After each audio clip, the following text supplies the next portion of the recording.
Today I'm sewing a pillowcase for my son. I'm using a yard of fabric with one of my designs printed on it. This design is Flock of Angel Cats, but I want to make sure that I'm starting with 44 or 45 inches wide, and this one is not. It's a little bit bigger. This is 56. So what I'm going to go in now is I'm going to go and trim this down, and what I have left over I can use for another project. So now the fabric is cut down to 45 inches wide.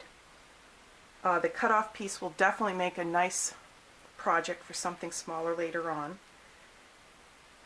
I've pinned together, this is still one piece of fabric, but I folded it here, I folded along here, and I pinned one short side, and then I trimmed the other long side opposite of the folded edge, and then here is still open. So you can probably see that this is, I pinned it so that it's the wrong sides together. And usually when you're sewing, you pin the right sides together for that seam, and then when you've sewn and you turn the seam out, then the inside selvages hid. But this is going to be a double seam turned in on itself. It's going to be double strong. This is for my kids, and so I always make these really strong for the inevitable pillow fight. You may notice that this has not been washed yet. You can still see where they put in the folds. It hasn't been ironed. I taught myself how to sew in my 20s, and I also taught myself to iron, and I'm not great at either one of them, but I try to keep the ironing to a minimum. I don't really mind sewing, but I really don't like ironing. Because this is 100% cotton, it could shrink a little bit. If you love ironing more than I do, go ahead, wash it in hot water. That'll take some of the, it's kind of crinkly. It'll make the fabric soften. This will soften after a few washes anyway. And I don't think the shrinkage will affect it this much. I have used this fabric before, and it's never been an issue before. At this point, I've turned the pillowcase inside out, so there's the fabric is facing, the printed side is facing itself now. What I'm doing right now is I'm ironing down this edge, and I'll iron the long edge, and then I'll iron this sewn edge, and I'm basically pulling it out and pinching it so that the seam, this little divide here is along the edge, and then I go along and iron it down. So you can either just keep pulling at it and pinching it out and ironing it. If you've got a part that is kind of, down here at the end with the corner, you might have a little bit trouble with that. So in a case like that, you could take a pencil or a knitting needle. I have this ruler that I can just go in and kind of punch into that corner. Not getting it. Right there. And just kind of gently do it. You don't want to rip the fabric, but if I keep just moving that down there, I'll eventually get that little corner out, and I'll be able to sew over that too. Okay,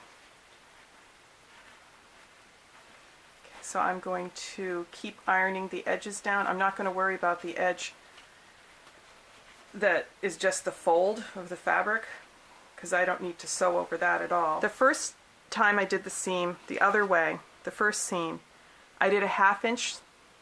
I went ½ an inch in.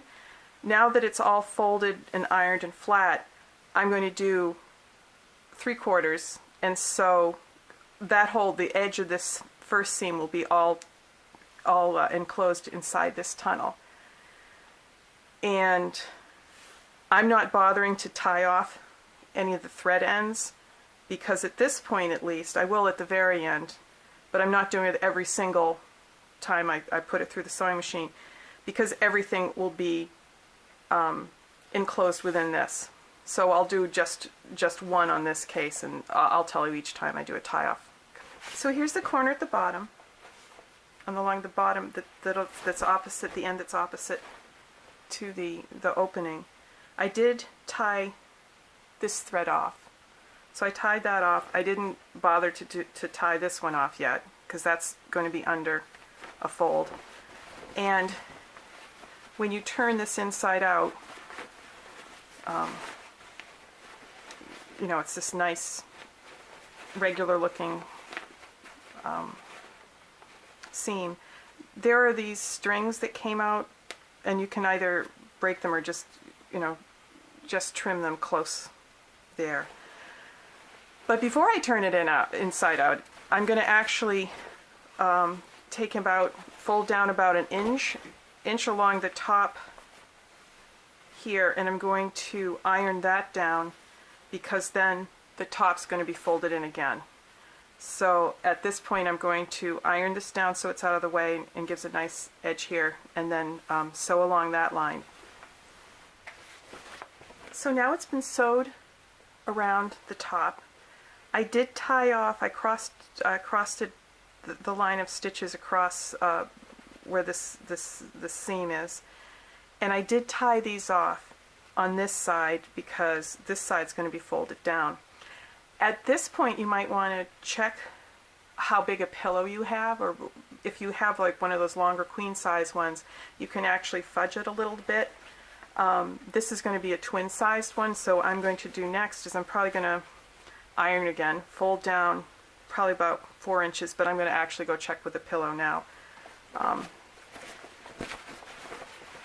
So what I'm going to do is I'm going to have it whatever distance, and if it's a longer, you know, a longer pillow, you could probably have a real short fold over. But like I said, I'm just going to go grab my son's pillow, and I'm assuming it's probably going to be something like that, and then I'll fold that over.